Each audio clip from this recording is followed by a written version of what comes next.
The recent headline from Judicial Watch attracted a whole lot of attention in our newsroom. ISIS camp 8 miles from border. That's why we invited investigative reporter Irene Garcia on this program yesterday, and she reminded us that this story was actually first reported last August. Last August, Judicial Watch reported this same story, a very similar story, citing U.S. authorities. Judicial Watch was on the ground, and we interviewed high-level folks in the Department of Homeland Security, didn't want to go on the record because they could get in trouble, as well as local law enforcement in the Texas, El Paso area, and we reported it, that Fort Bliss, which is not too far from the border, was threatened of a terrorist attack with ISIS and all these other Islamic terrorists. Now we fast forward, and we're confirming the information on this part of Mexican authorities. And these were pretty high-level folks in different federal and state agencies of Mexico. So now we're confirming it on the part of both authorities, both sides of the border, yet the official word to the public on the part of the administration is that everything's fine and that it's unsubstantiated. Well, what can be substantiated, and it's come from the president himself, is the willingness of this White House to keep our international borders wide open. You may recall President Obama's trip to Miami in late February for a televised town hall where he promised if immigration agents and Border Patrol officers don't follow his revised guidelines, in other words, if they tried to enforce current immigration law, they could be fired. That was reiterated a couple of days ago during an immigration subcommittee hearing on Capitol Hill.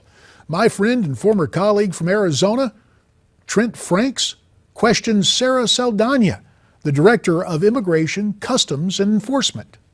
If someone in the position that was required to follow through with the President's directives, and again, we'll set the constitutional issue aside for a moment. Certainly if the President's done that, I guess we could do that. What would be the consequences for doing that? Whether it's that directive or assaulting an employee in the office or not abiding by some other rule or policy, the range of punishment can range from anything to a verbal meeting where you counsel that person to ultimately what's available to any employer, and that's termination. Yeah. So in other words, there are employees that work with you that are potentially subjected to termination for not following the President's directive.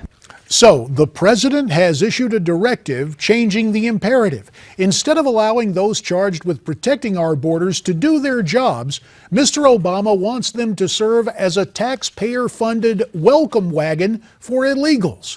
No wonder ISIS has utilized that de facto welcome mat and set up camp less than 10 miles from our southern border. Investigative reporter Irene Garcia didn't have to do a lot of snooping to state the obvious.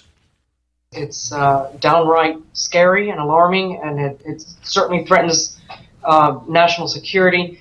In one recent month alone, more than 3,000 crossed the border.